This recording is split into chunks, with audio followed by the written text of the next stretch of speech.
Mahmud. Baiklah, mari kita bersatu dalam doa.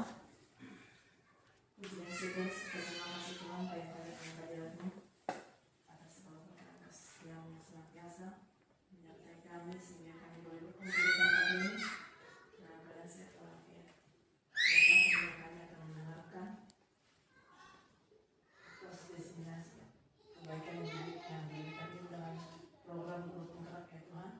Selain perhatikan acara kami dari awal pertengahan hingga akhir ya Tuhan. Ya Tuhan, dia siap mengulang kami dan dahulu ampun setiap dosa pelanggaran kami. Yang kami lakukan selanjutnya atau tidak, ampunilah supaya tidak terhalang setiap berkat yang Tuhan curahkan bagi kami. Terima kasih Tuhan karena Tuhan berkenan kami. Terima kasih Tuhan hadiratmu dalam kedatangan pertolongan Tuhan. Tuhan dan Yesus yang hidup. Amin. Terima kasih kepada Yesus Mahmud. Selanjutnya kita memasuki materi tentang menyebarkan pemahaman dan penerapan pengalaman budaya positif. Yang pertama adalah perubahan paradigma stimulus respon. Yang kedua disiplin positif. Ketiga nilai-nilai kebajikan.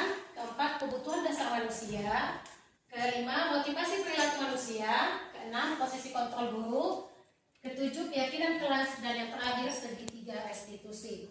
Hal ini nanti akan kita pahamkan satu persatu Bapak Ibu agar bisa kita terapkan di kelas kita masing-masing. Pertama yaitu pembelajaran dengan paradigma baru.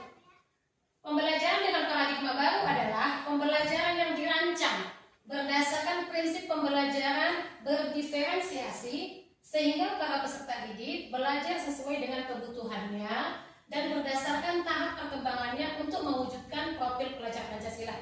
Jadi di sini Bapak Ibu diharapkan kita bisa menyesuaikan cara belajar anak sesuai dengan kemampuan mereka. Ada yang auditori, ada yang kinestetik, dan ada yang visual. Apa itu disiplin positif?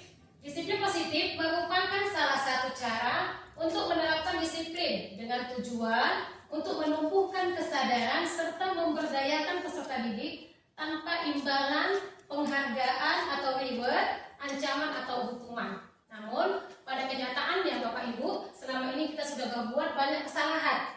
Kita banyak memberi reward, yang kita beri reward senang, yang tidak kita beri reward sakit hati tanpa kita sadari. Selanjutnya, tujuan seorang pendidik adalah untuk menciptakan peserta didik yang memiliki disiplin diri sehingga mereka berperilaku mengacu kepada nilai-nilai kebajikan universal dan memiliki motivasi intrinsik dalam perubahan perilaku ke arah yang lebih baik. Sebenarnya Bapak Ibu yang selama ini kita lakukan sudah banyak yang keliru. Kita memberikan hukuman, memberikan reward, padahal itu semua hanya bersifat sementara, tidak akan berkelanjutan. Sifat positif manusia yang merupakan tujuan mulia yang ingin dicapai setiap individu. Di antara nilai kebajikan universal itu meliputi keadilan, tanggung jawab, kejujuran, bersyukur, luhur hati dan percaya diri, berprinsip dan komitmen, integritas, kasih sayang dan kesabaran serta rajin. Jadi nilai-nilai kebajikan ini sebenarnya sudah ada pada diri kita masing-masing dan pada diri anak-anak. Tinggal kita untuk menggali agar nilai-nilai kebajikan ini dapat berlanjut sampai dia dewasa nanti.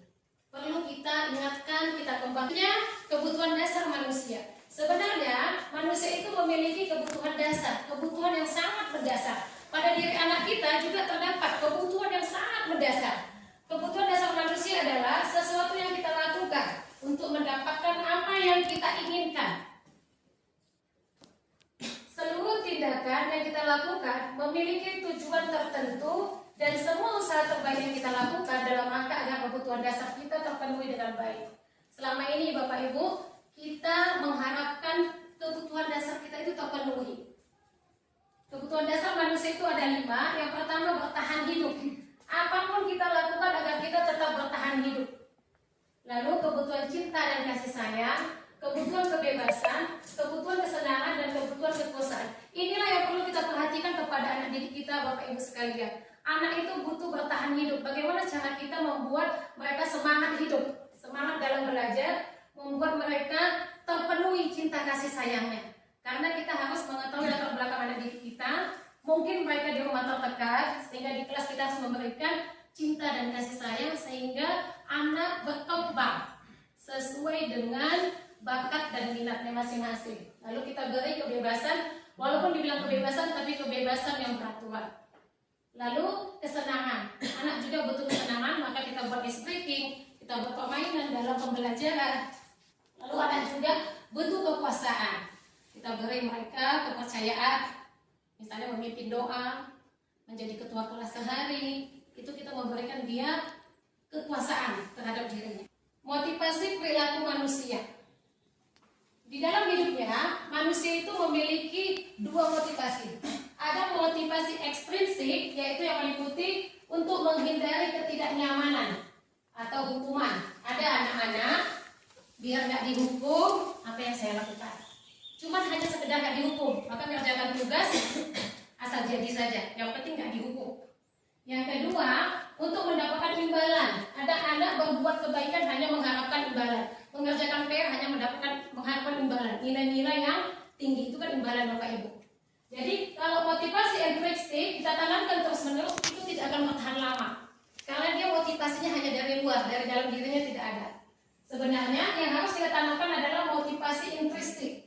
Karena dengan adanya motivasi intrinsik dari dalam dirinya, maka anak bisa menjadi orang yang mereka inginkan. Dia menjadi dirinya sendiri, tidak menjadi orang lain, dan menghargai diri sendiri dengan nilai-nilai yang mereka percaya. Sehingga anak tumbuh kembang dengan percaya diri dan terbiasa untuk melakukan kebaikan, terbiasa untuk melakukan sesuatu karena motivasi dari dalam dirinya sendiri.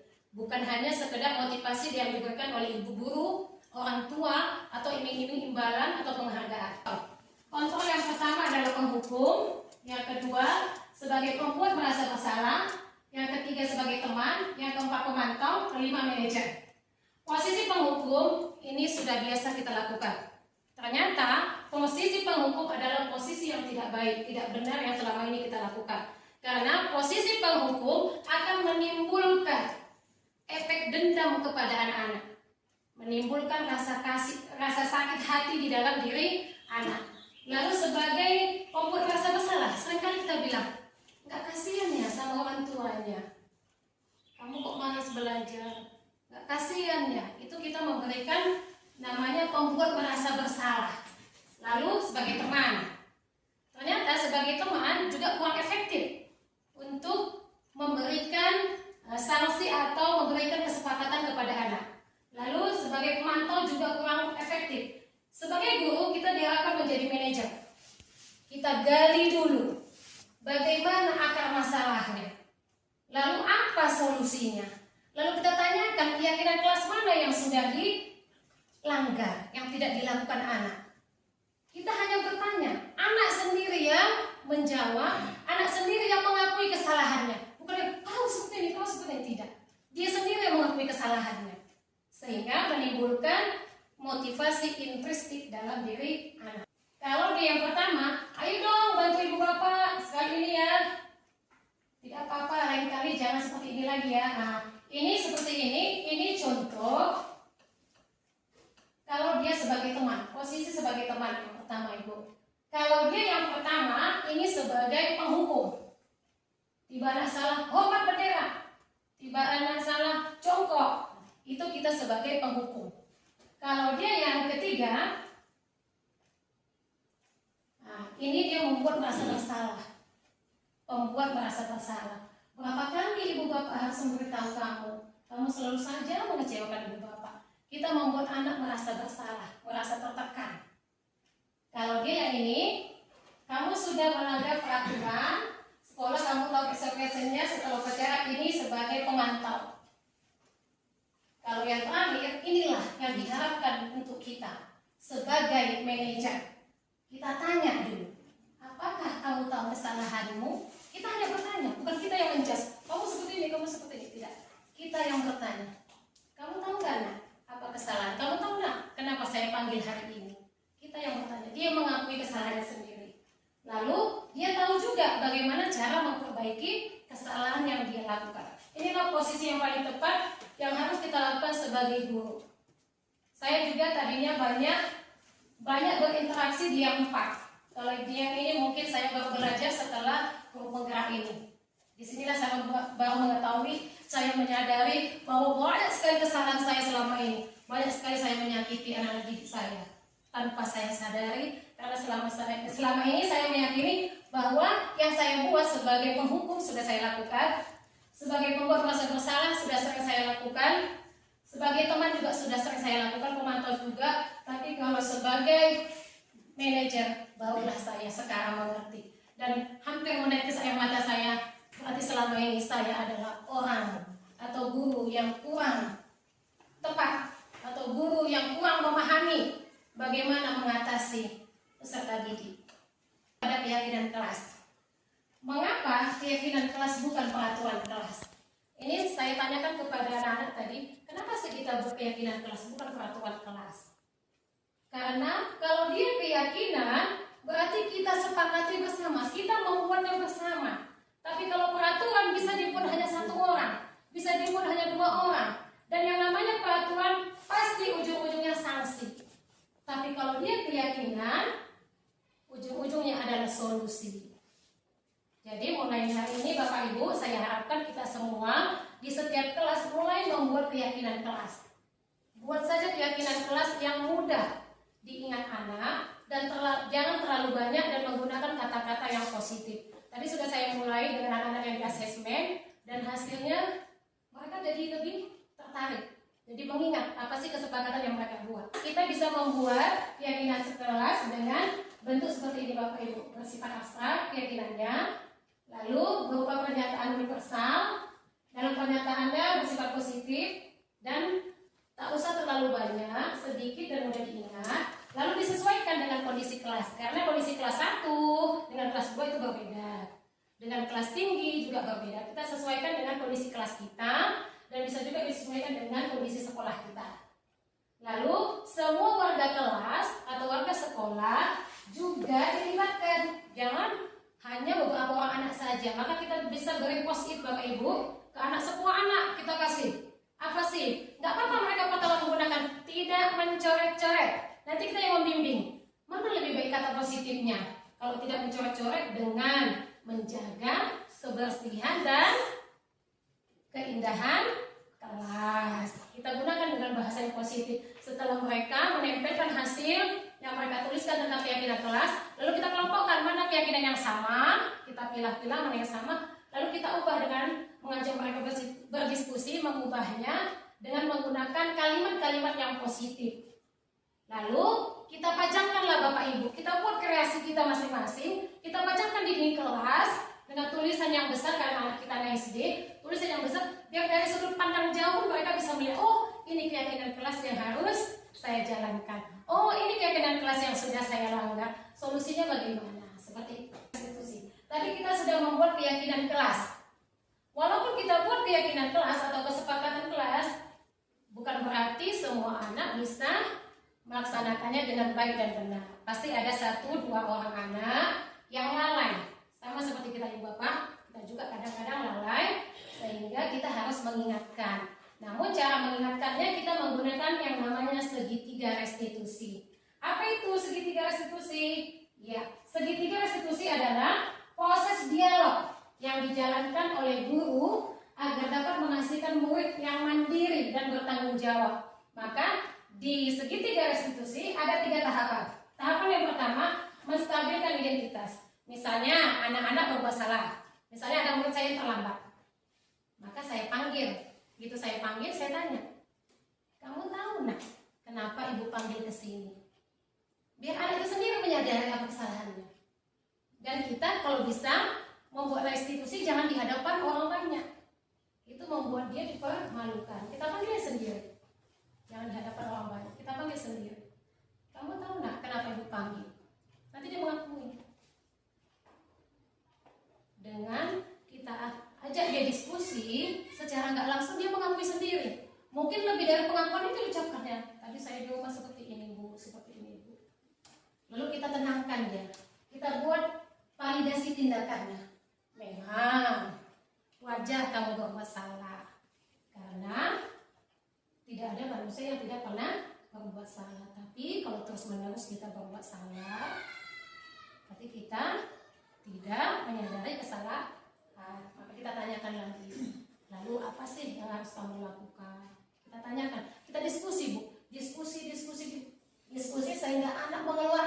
sendiri. Sehingga dia juga sendiri yang memberikan solusi nanti. Lalu kita tanya, keyakinan kelas mana yang sudah dilanggar? Oh, datang tidak tepat waktu ibu, atau disiplin yang langgar. Lalu kita tanya, apalah solusinya? Kita bertanya aja bu, biar dia kasih solusi sendiri. Nanti kalau dia sudah bantu, baru kita bantu. Apalah solusi? Kalau kamu tadi malam terlambat tidur karena main game, kelamaan, nanti dia akan mengucapkan, oh mulai hari ini saya tidak akan bermain game lagi, atau saya batasi, saya minta bantuan orang tua untuk membangunkan saya. Nanti dia sendiri yang memberikan solusi, lalu kita hanya memberikan penguatan. Baiklah, nanti bantu akan menghubungi orang tua kamu agar tetap membangunkan kamu, mengingatkan kamu. Sehingga dengan adanya segitiga restitusi, anak menjadi bahagia karena kita ajak diskusi, bukan kita menghakimi. Karena sudah mulai saya terapkan di kelas saya hanya, bu, dia bicara kotor. Selama ini kalau bicara kotor langsung saya tarik rambutnya, yang kayak terbiasa. Nah, mulai saya belajar restitusi, saya panggil, kalau kamu bicara seperti ini, enak nggak didengar? Saya hanya bilang, tidak bu, kalau tidak, apa yang harus dilakukan? Bicara yang positif-positif. Contohnya apa? Coba kamu ucapkan sekali lagi. Saya hanya berbicara seperti itu. Akhirnya mereka terbiasa, mulai berkurang ucapan-ucapan kotor yang sering mereka ucapkan. Karena lebih mengena, karena kita dari hati ke hati, jadi lebih mengena. Ibu bapak, daripada kita pok, makian. Anak itu efek jerahnya cuma sebatas setelah kita maki-maki, kita pukul. Setelah itu udah kembali lagi seperti semula. Jadi efeknya tidak panjang. Dan ibu bapak, seperti yang saya jelaskan tadi, inilah kalau saling berbeda bisa kita menggunakan kalimat persoalan itu wajar, tidak ada masalah ya, tidak ada manusia yang sempurna. Ini bisa untuk mengawali kalimat yang kita ucapkan dalam menstabilkan identitas anak. Karena begitu kita panggil pasti anak jadi kita stabilkan dulu, kita tenangkan dulu, sehingga dia mulai mengeluarkan apa yang ada di dalam hatinya. Kadang anak itu terlambat bukan karena kemauannya, kadang mungkin bapaknya yang terlambat untuk mengantarkan, seperti itu. Jadi kita gali dulu. Kamu pasti punya alasan untuk berbuat kesalahan. Kamu pasti punya alasan. Kamu tadi marah sama teman, bisa kita tanyakan ke bapak. Sehingga dia langsung, iya bu, dia seperti ini bu, seperti ini bu. Jadi dia jujur. Mengatakannya jujur, akhirnya kita tanyakan keyakinan mana yang dia langgar. Biar dia mengingat sendiri, bu bapak, keyakinan kelas mana yang sudah dia langgar. Sehingga dia punya komitmen untuk memperbaiki dirinya sendiri. Ini contoh yang saya terapkan.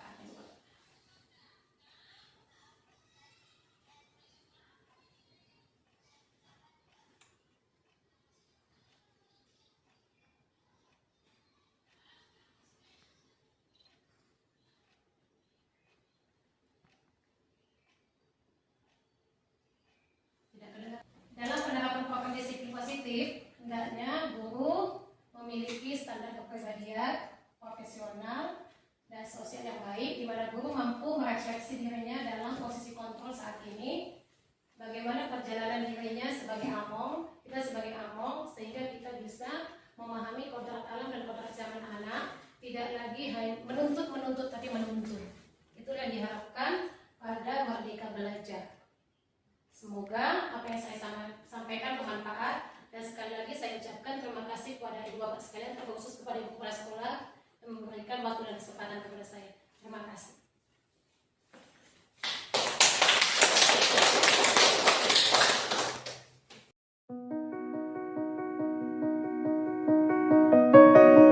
Baiklah anak ibu, sekarang kita mau membuat kesepakatan kelas.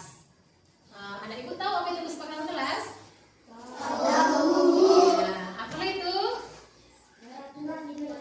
Iya, sama dengan peraturan tapi berbeda sayang.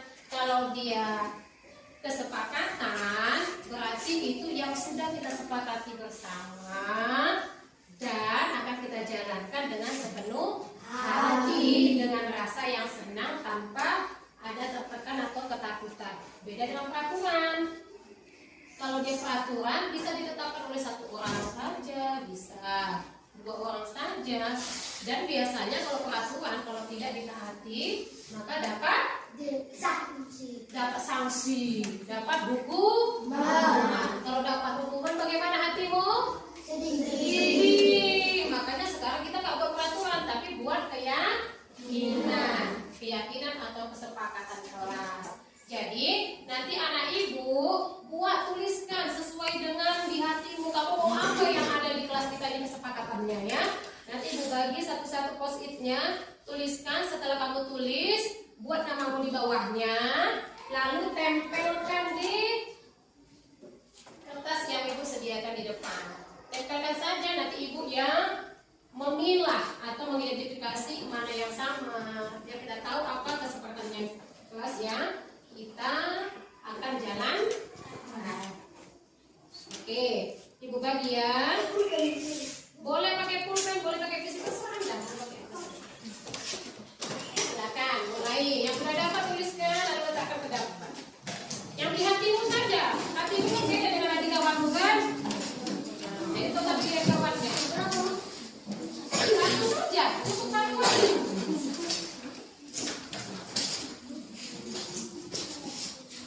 Tulis. Yang sudah selesai langsung dipajang di depan ya. Langsung tempelkan di depan. Di sini kita lihat. Ayo, yang sudah boleh tempelkan buat namamu ya.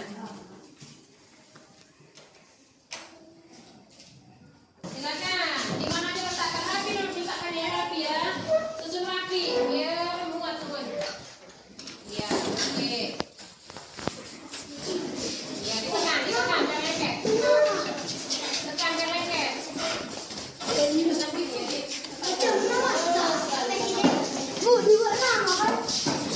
Ya, tempel-tempel. Rapat-rapat aja nempelnya nggak apa-apa, rapat. Tidak usah kawannya kenapa tulisnya lagi. Oke, rapat-rapat aja nggak apa-apa.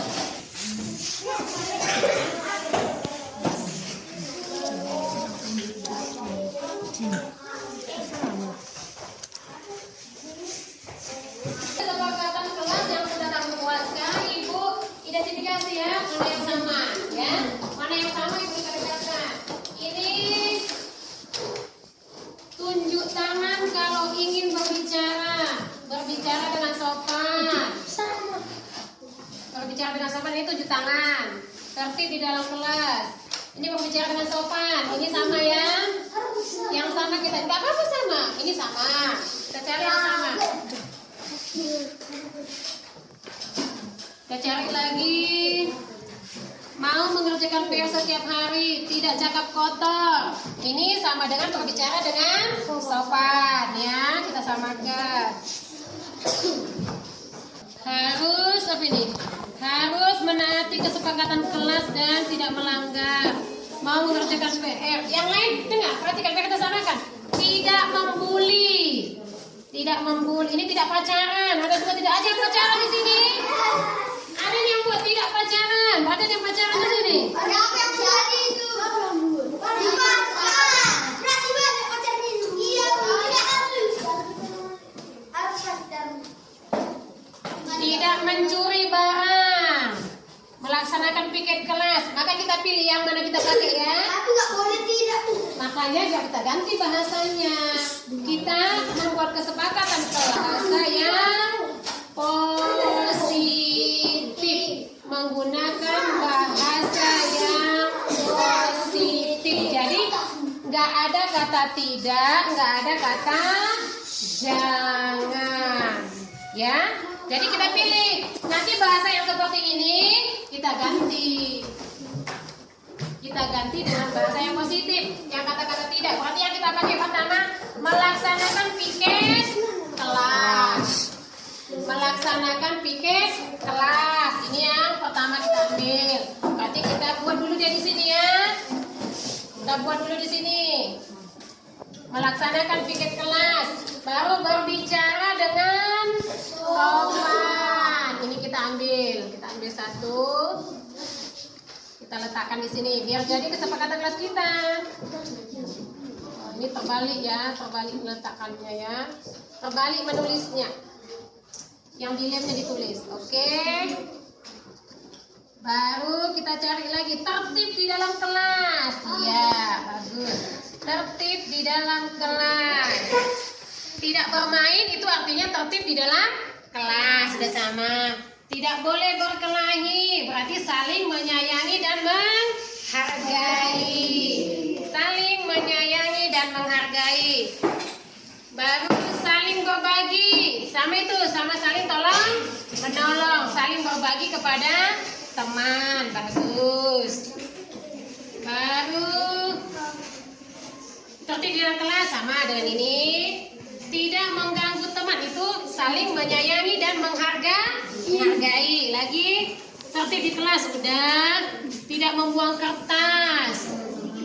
Mendengarkan pembicaraan teman, itu saling menghargai juga, ya. Saling menghargai. Tidak membuli, juga saling menyayangi dan menghargai. Kita cari lagi. Ini cocok. Tunjuk tangan atau angkat tangan ketika ingin berbicara. Ini bagus. Lanjut, kita cari lagi mana yang paling cocok. Tidak pacaran. Itulah saling menyayangi dan menghargai. Sesama teman gak ada pacaran, ya kan?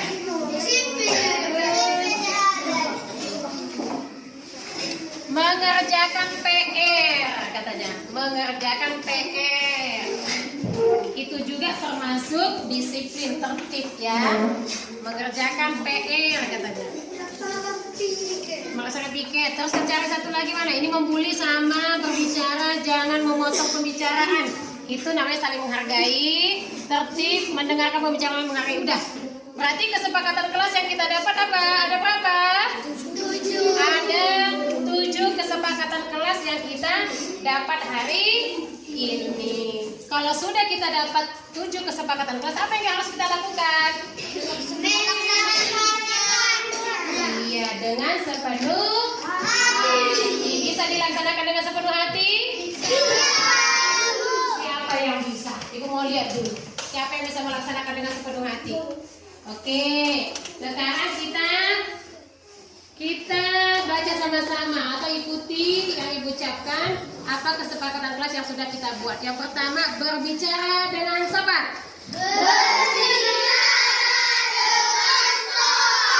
Melaksanakan piket kelas.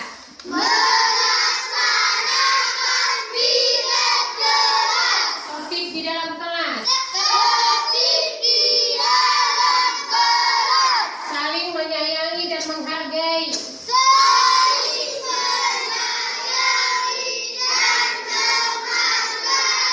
Saling berbagi. Angkat tangan jika ingin berbicara.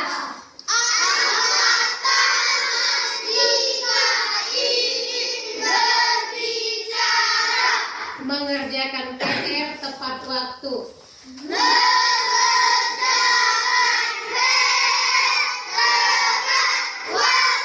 Jadi udah sepakat kita bersama-sama? Bisa dilaksanakan mulai hari ini? Terus kita beri dulu 2 jempol untuk kita.